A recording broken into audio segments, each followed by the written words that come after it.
In terms of food addiction, there's food everywhere, but we don't get it. I mean, I've as a former binger, I binged on sugar, which probably had fat in it, but never binged on healthy things.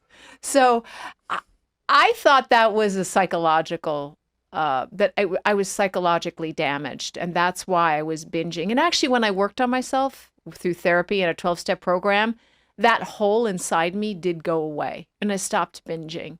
It didn't get rid of the sugar addiction, but it did stop the binging. So, can you sort of parse what part physical addiction and the brain addiction you're talking about, and then the psychology of insecurity? For me, it was not being authentic. I wasn't stating my giving stating what I wanted. I was trying to please everybody else. I feel that was a big part of my binging.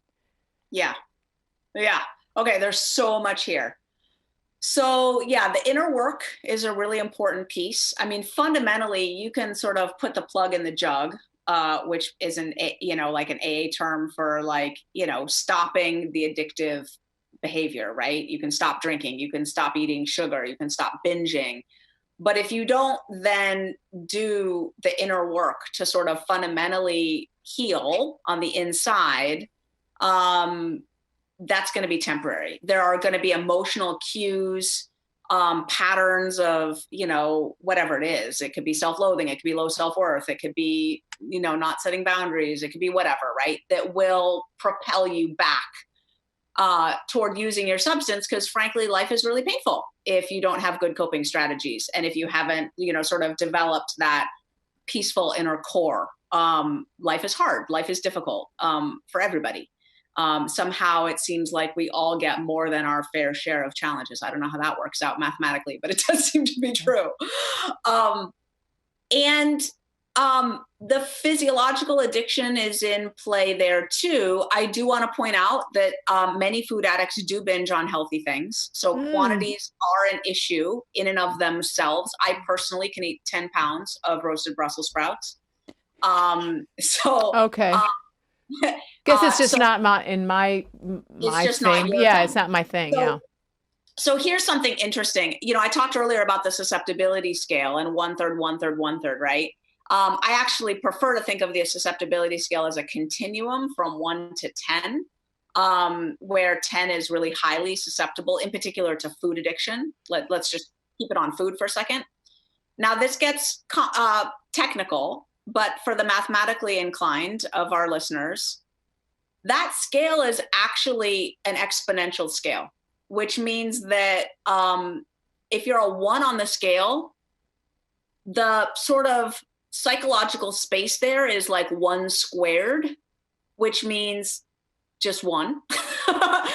Which means that if you're a 1 on the susceptibility scale, your eating is just like every other one, pretty much, which means you get full really naturally, which makes you not want to eat anymore. You hardly think of food except if your stomach is growling, or if it's put right in front of you. You often have to set up cues in your environment to trigger you to remember to eat because you'll forget.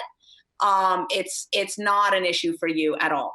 You move up the scale to a 10, and the psychological space there is 10 squared, which is to say 100, which means that 10s on the susceptibility scale really can vary from each other a lot. Some people use laxatives, some people don't. Some people over-exercise, some people don't. Some people binge on quantities of Brussels sprouts, and some people don't.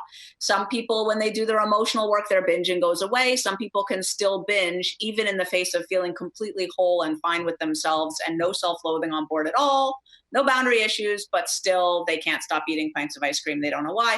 Like the range of behaviors of a 10 is enormously large. Yeah. What's the commonality though?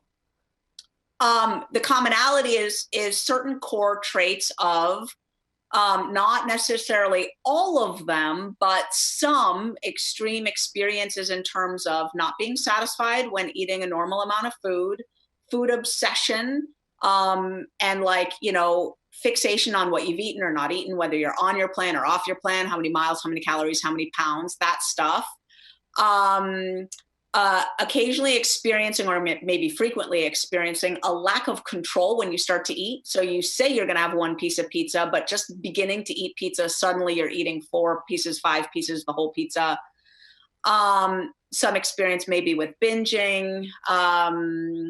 Yeah, so those are sort of the range of behaviors, and this could be true at some time in the past. It doesn't have to be right now. So once a 10, always a 10. Unfortunately, you can heal and develop strategies and put structures around yourself to live differently, and often experience tremendous, even complete freedom from all of those behaviors and experiences. But once you've been a 10, your brain is always wired for that potentially. So you always have to be more on guard than someone who's a 1, because the potential is always there. Those fiber tracks live in your brain forever. They never go away. They're like a dry riverbed waiting for water.